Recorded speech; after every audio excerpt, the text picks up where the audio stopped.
I'm here at the Redeeming Our Communities HQ. This is the Fuse in Manchester, and tonight we're celebrating 20 years of Redeeming Our Communities. Some amazing projects from Festival Angels, mental health services. There are some amazing stuff going on here. This building itself is fantastic. There's a real good hubbub of people already. There's a real good bubble and just a joy of people. So we are here to celebrate with these guys about all they've done and where they're going to be going next. I'm here with Debra Green, Redeeming Our Communities Conference, the 20th celebration. This is an amazing day. Yes, can't quite believe it's been 20 years. I'm feeling a little bit older, but very excited about tonight because it gives us a chance to thank people who've been supporting us for 20 years. The people that run the projects in particular are the ones that we really appreciate. People on the ground that actually are making it all come to life. Yeah, not me that just sits in an office. People on the ground who make the difference, work with young people, work with people who are lonely, isolated, people who just need that little bit of encouragement to make just normal life choices, which is hard for people these days. More than working in an office though, you're encouraging, you're equipping. Did you have any concept of where this was going to go 20 years ago? No, it's quite a good question that, Andy, because if I'd known where this was going to go, I don't think I would have done it. Because I think you would be overwhelmed. You know, it's best just to start where you are and do the bit that you can do in front of you and then just let it grow itself. That's the advice I always give, but no, I didn't know it was going to be. That's an interesting answer. So it's a legacy to pass on to other people. Fab. Have you got any kind of projects you think over the years, I'm so glad we got this particular one going, is it kind of closer to your heart? I think all of our projects that are to do with young people are really close to my heart because young people need such a lot of support these days. They don't always have that at home, and one boy said our cafe is the living room I don't have at home. Wow. And when I listen to that, it makes me feel that could make the difference between having a happy life or a really unhappy life, just helping young people realise their dreams. It's a conversation I had with somebody the other day, and it was just about the importance of time. Yes. And allowing people to tell you their story. Yes. So you can tell them yours. Yeah, that's right, and just empathising with where people are at. You know, most people struggle with life at some point or other. It's not unusual. So by the journey that I've been on might help somebody else. Somebody else's journey might help me. So yeah. We just don't know what our life experiences are how they're going to help somebody else, because who's going to come across our path? Yes, exactly. So tonight, I mean, I don't even know all the people who are here tonight. There are lots of people on the guest list. I don't know who they are, and they say, oh, we've been involved in X, Y and Z project. Fantastic. How exciting. I'm really happy to meet you for the first time. It's really good. It's really good. We're excited to be here. Thank you, sir. Already there's a bubble of excitement of people who are doing projects, and here we do this and we do that. Oh, okay, you do that. That's right. It's such an opportunity to connect with people that. Yes. I think I heard somebody saying, "Oh, you got legs," because you're so used to that video headshot image, aren't you? Exactly. I mean, I'm meeting people that are on our team for the first time in real life because I've only met them on Zoom. No, especially since the COVID days where you were just meeting on Zoom and you hadn't realised that you've not met that person face to face. Because with us being a national charity, we don't meet everybody. You know, obviously they're all in their own locations. So yeah, it's exciting. Okay, just give us a few of the projects that are involved. Perhaps some of the most recent ones that ROC's involved with today. Yeah, so we've got a mental health crisis hub that we've just opened up in Wythenshawe, and it's going to be a pop-up service where people can just call in rather than having to wait 16 weeks for a mental health referral. We have got a mentoring project where we train mentors to work with families on a referral basis over 26 weeks. A lot of those people achieve at least 5 major life goals. as a result of that project. We've got our ROC youth cafes in loads of different locations, which is an after-school youth club. Yeah, so many projects that are close to my heart. But we do restorative justice as well, helping people that have committed a crime come to terms with what they've done, make amends to the victim, and hopefully avoid a prison sentence, which is really important for today. And it's so exciting being here in the Fuse. Yeah. I know some of the miracles that you've shared with me, but I got so excited to bring my own boys back here and say, Yes. look, this is the Fuse. So much going on here. Yes, I mean, it's a big £5 million state-of-the-art youth and community centre, and we were given this 10 years ago on a rent-free lease by the government. But obviously we've got to keep it open and we've got to make it work, and there's different activities going on here. In fact, right at the back right now there's a Freedom Football Club going on for boys and girls football club. Fab.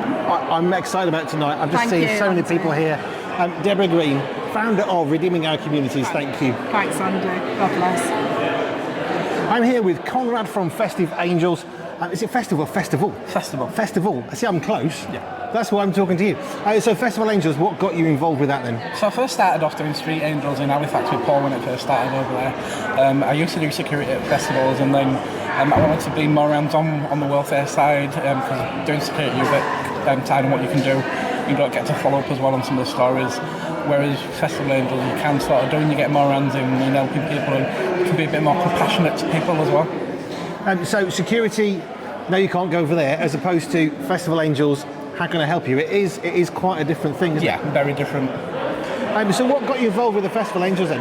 How? I mean, where, did you see a poster or a flyer? Did Paul say, "Oh, you come and help"? Or? No, it was my brother that invited me along to Street Angels in Halifax, and then I just kept in touch with Paul over the years and transitioned over to Festival Angels when that started up. So what festivals have you been to as part of Festival Angels? So I've been to Leeds Festival, which is one of the biggest we do, Bank Holiday Weekend in Bremen Park, one of the biggest we do. We have about 310 volunteers there for us. Latitude, Kendall Calling, Derby Summertime Sessions, been all over with the festival. One or two then? Yeah, one or two.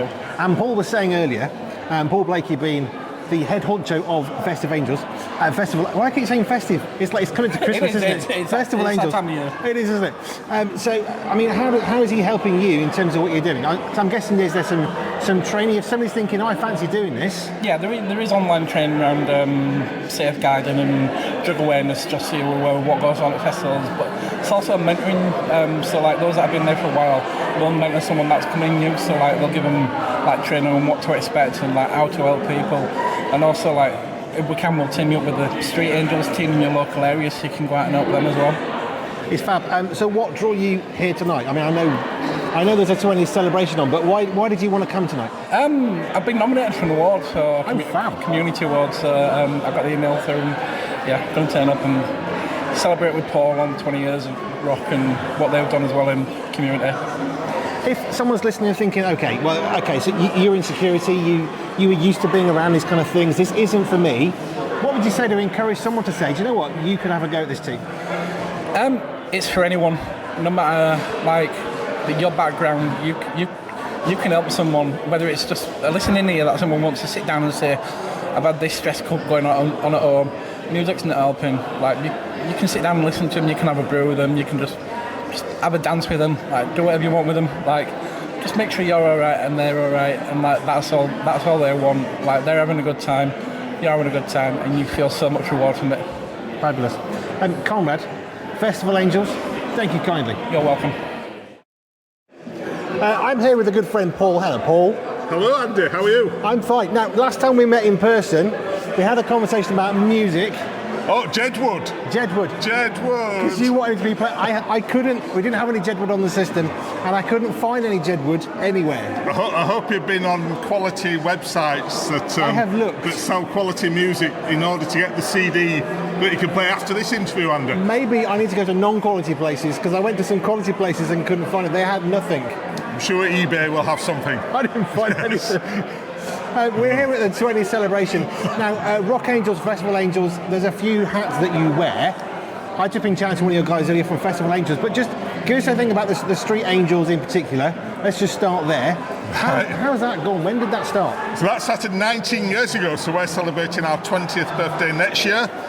So 19 years ago, as a response to the Wild West of West Yorkshire in Halifax, started with a Safe Place Cafe. Very quickly we got too many volunteers. Well, on the first night we got too many volunteers, and kind of Street Angels was born in November 2005. So 19 years on Street Angels. How many Street Angels have you now got teams around the UK? So we're probably on about 70 or 80. It's very hard to keep track of. Okay, well 70 plus, that's a good number. Yes, yeah, it's a great number, yeah. We've got lots of new places starting at the moment, which I think is fantastic. So places like, I've forgotten that, Altrincham, Stockton, we've just started Putney, we started Accrington, they've got a team here tonight. So yeah, so lots of sort of new areas looking at how they can make their town centres safer on a Friday, Saturday night. Which is much needed. So that's Street Angels, and then let's move to Festival Angels. Yeah. Where did that idea come from? So it started with a 79-year-old lady. I love this. Who was a neighbour at Leeds Festival, Bramham Park, north of Leeds, who wanted to do something for these 85,000 predominantly young people who rock up in her back garden every August bank holiday weekend. So she somehow managed to get through to Melvin Ben, who's the top man at Festival Republic. He put up a free marquee. In year one it was her and 12 of her friends, aged between 75 and 85, and the local vicar, and probably the Methodist minister as well. It's just kind of grown from that. And this year we had Festival Angels at 60 festivals and events across England, from places like Download, which is heavy metal, Latitude, Kendal Calling, which is sort of fairly friendly. We had We Are Church at Glastonbury, teams at Leeds, Street Passes in Reading, lots of events like summer sessions in Bedford and Derby, Halifax. So lots of events that, you know, kept me busy over the summer. I was going to say, have you slept in the last 6 months? Probably not much. Enough. I was sleeping in my car for some of it, as you know, probably more comfy than a tent, to be honest, but yes. So you're talking 50, 60, 70 festivals. Where's 25? I mean, is it going to get bigger, or is there a limit? Who knows? There's never a limit. Let's be honest. If the festival comes to us and says we want Festival Angels, we will aim to make it happen. We've already started the conversations around next year. I think festival organisers are still in their kind of holiday hibernation mode, and they'll kick in probably November, December, looking at logistics for next year, which we'll be part of then. Cool. I really enjoyed talking to you at the Redeeming Our Communities Conference last year. Yes. 2023. Oh, the Jedwood moment, yes. The Jedwood moment, which we still don't have any Jedwood, which I know is a travesty, but we will try and find some Jedwood just for you. Paul Blakey, thank you for your time. I hope you have a fantastic evening. It's already a good atmosphere, isn't it? It is, yeah, it's great. And it's great to celebrate 20 years of ROC. And obviously we're now part of ROC. We became part of them in 2022. And so it's just great to have that synergy, because we're better together and impacting even more communities with hope and love and just impacting people. Fab. Can I just, I was going to round this off then, but if I remember right, there's a little tattoos, like a temporary tattoo too, that you do at the festival. We do, yeah, Jesus Us Festivals. We gave out thousands of those this year, and they're on all the mugs at Leeds. We have a prayer cafe, and we had Jesus Us Festivals on 4,500 mugs that we sold. It's great, and actually young people love the Jesus Us Festivals and love our John Lennon-esque looking Jesus. I love the fact that in Scripture, in the Bible, the very first thing that Jesus did was make water into wine at a wedding, which in the UK is like, the wedding. But let's get into the Jewish mindset. Yeah, that's this a festival. Way more. Yeah. That's a festival. Yeah, I mean, if we could do that at festivals, we would probably be the most popular place, and every festival will want us. Yeah, I think that could be the next thing. So if anybody knows how to turn water into wine, come and join us, and we'll do it at festivals. Fair enough. Right, Paul Blakey, thank you. Have a fantastic rest of your night. Thank you. You too. So Frank, we've just finished 20th celebration. Husband of Debra. Yes. How have you found tonight? 20 years of this. What are your thoughts? Well, like I actually said in the middle of the event, behind every great woman, there's a very tired man. So once again, at the end of the evening, I'm a little bit knackered. Yes, I remember my wife has these famous words, could you just? And it's always that, I'll have a go. Yeah, I feel a bit like Jedwood at the moment. Jedwood. You see, this is Paul Blakey's fault, isn't it? Yeah. Have you got any highlights from this evening? As you look back over the last 20 years, you think about the people that have been standing there, 1 million people a year being reached one way or another with ROC. Yes. Is there something you think, that makes me so happy that we've done this? I think when we saw all the different people who were winning awards, which were just bits of paper and a box of chocolates, but the way that their contribution has been celebrated is actually what ROC is all about. Our vision is to transform the country from the grassroots up. And when we can mobilise the discretionary effort of the grassroots in communities, when we can get those people to collaborate together, that's when you see amazing outcomes. And often it's just what we see as the first step towards some of that. So maybe in the next generation we'll see stronger, kinder, safer communities as a result of things that we began through these last 20 years. We are stronger working together, are we not? Absolutely. Frank, thank you. You're welcome. It's been a pleasure and a delight just to see so much that ROC has done, is doing, and is going to be doing. It's not just static, it's moving forward, which is tremendous, so thank you. Thank you. I'm here with Eliana at the end of the Redeeming Our Communities 20th celebration. What's been a highlight for you for this evening? Highlight for me this evening is that everyone's coming together for the greater cause, and everybody, through every negative, there is a positive. So And you won something. What did you win? What did you get? What's this for? That wasn't my award. Oh, is it nice? Well, that's fine. But you're celebrating with your friend, which is fine. Yes. Which is the whole point. We're all here to Yes. celebrate. Okay, well, I'll let you carry on. Thank you. See, I thought you had the award. You see? Nancy came to me. So you very skillfully got out of the interview. Have you enjoyed this evening, though? It's been good. Fabulous. Well, I mean, what do you think? 20 years, 1 million, I was quite surprised, 1 million people a year, somehow one way or another are being impacted by the work of ROC, the teams of people on the No, ground. it's fabulous. I mean, at the end of the day, if we keep growing, if ROC continues growing like this, life is going to change for every single community. For One the person better. at a time. Yep. Thank you, Ileana. Thank you. Take care. And you. I'm here with Leanne here, who's an actual award winner tonight at the Redeeming Our Communities 20th celebration. So what's your award for? Community hero. Community Hero? Yep, I've been with ROC since 2017. My second award, Okay, so what is it you're doing? What's the Community Award for you? restorative justice. So neighbourhood disputes, all cases from the Metropolitan Police. Okay. So that's what I've been dealing with. Yeah.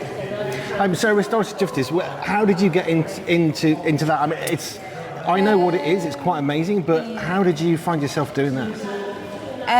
Basically, I wanted something to do with volunteering, just different aspects from the kind of role that I normally do. So, yeah, so that's what it is. So I deal with health and social care, and on the other hand is Ministry of Justice. So, yeah, two different hats, basically. So what have you got a highlight? I mean, obviously you've got your chocolates and your awards, which your friend was trying to say was hers, but apart from that, have you got any other highlights from this evening?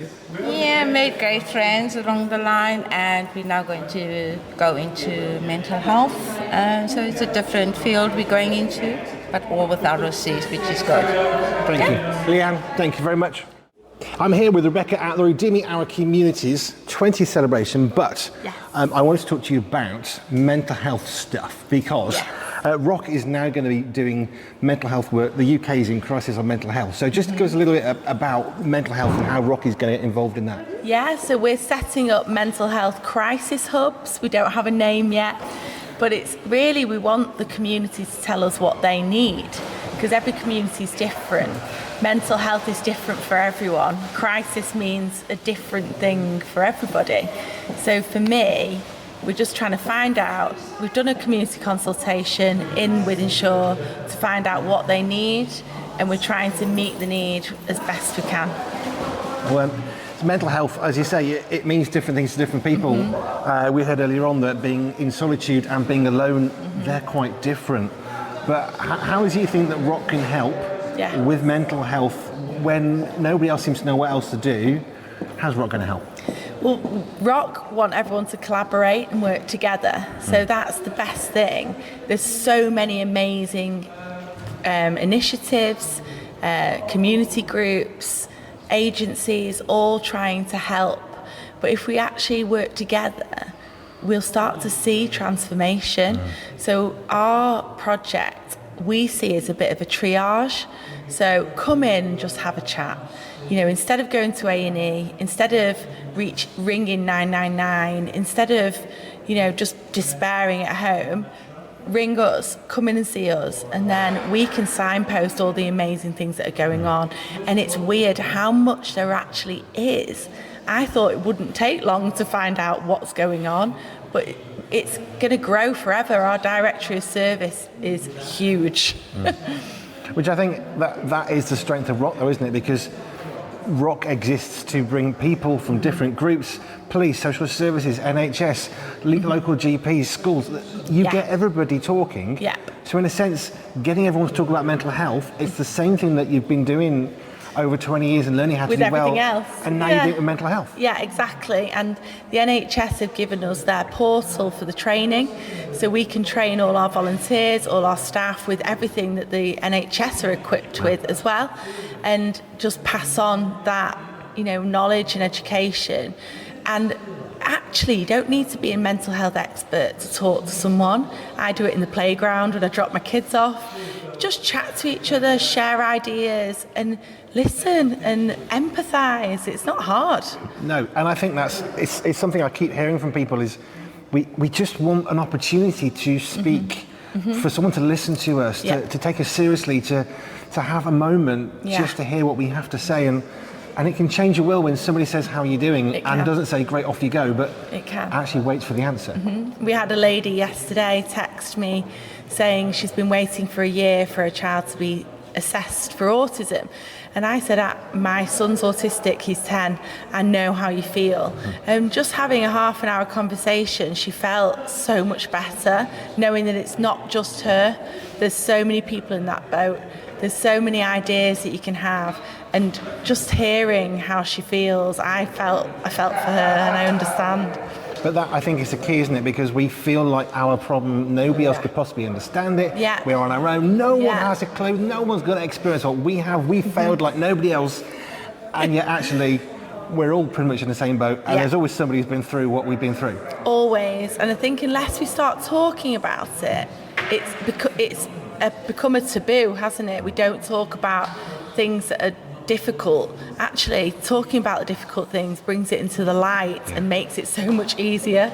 Yeah, fantastic. I'm really excited to see where this is going, because mental health is such an issue. I mean, you said, how do you describe a crisis? But with the number of young teenagers who want to kill themselves because they've got no hope. Exactly. There is a huge crisis, and if we can get people talking, like you say, all of a sudden, it changes everything, and then it changes the communities, which is what ROC is all about. Well, everything's changed, even the way that children are. They'll go home and go online, and it's all YouTube, and there's these YouTubers convincing children to commit suicide. It's not like when we were kids. No. We just used to get on our bikes, go up and down the road, or play. You didn't have that. It's the new normal, like Julia was saying tonight. It's so different now. You know, we need to do something. It's a new normal, which means we need new ideas, and I love that ROC isn't just doing what it's done. No. It's still doing what it is doing, but it's also going to be doing new things, and I'm really excited to learn more about the mental health thing, because it is something that is so needed. I'm just glad that ROC is doing something like that and transforming communities at a basic, simple, listen to people level. That's it. We just need your help, because otherwise we don't know what to do, because everyone's different. The way I would deal with something is different to the next person. Yeah. So unless we all talk, we're never going to know. Conversations. It's important. ROC conversations. ROC conversations, Rebecca. From Redeeming Our Communities, thank you. Thank you. So here we are at the end of the Redeeming Our Communities 20th anniversary. 20 years since Debra Green set up this amazing organisation. It was fantastic tonight to see a group of people on the stage, on staff, to hear of nearly 1 million people a year who are being reached one way or another through the volunteers, through the team here at Redeeming Our Communities. It's been a pleasure and a privilege to be here and enjoy just seeing people's joy. It is just so amazing.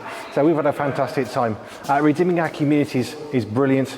20th anniversary. I'm looking forward to the next 20 years, and I want to be here again in 2044 to see what they're doing then. Rated 5 stars by Sorted Magazine's film critic, Pure 247 takes you behind the scenes of the birth of a global Christian radio station. Andy B will have you laughing and crying as you discover what it takes to create ministry that matters in this inspiring tale of perseverance, honesty and vulnerability. Buckle up and get ready for a story that's uplifting as it is entertaining. Behind the microphone they face bankruptcy, eviction and 2 life-changing surgeries. Can they make it? Will they make it? Get your copy of this life-changing book today. Pure 247 is available now on Amazon. Andy B is best described as a man after God's own heart, who insists that God's vision and resourcing trump all handicaps.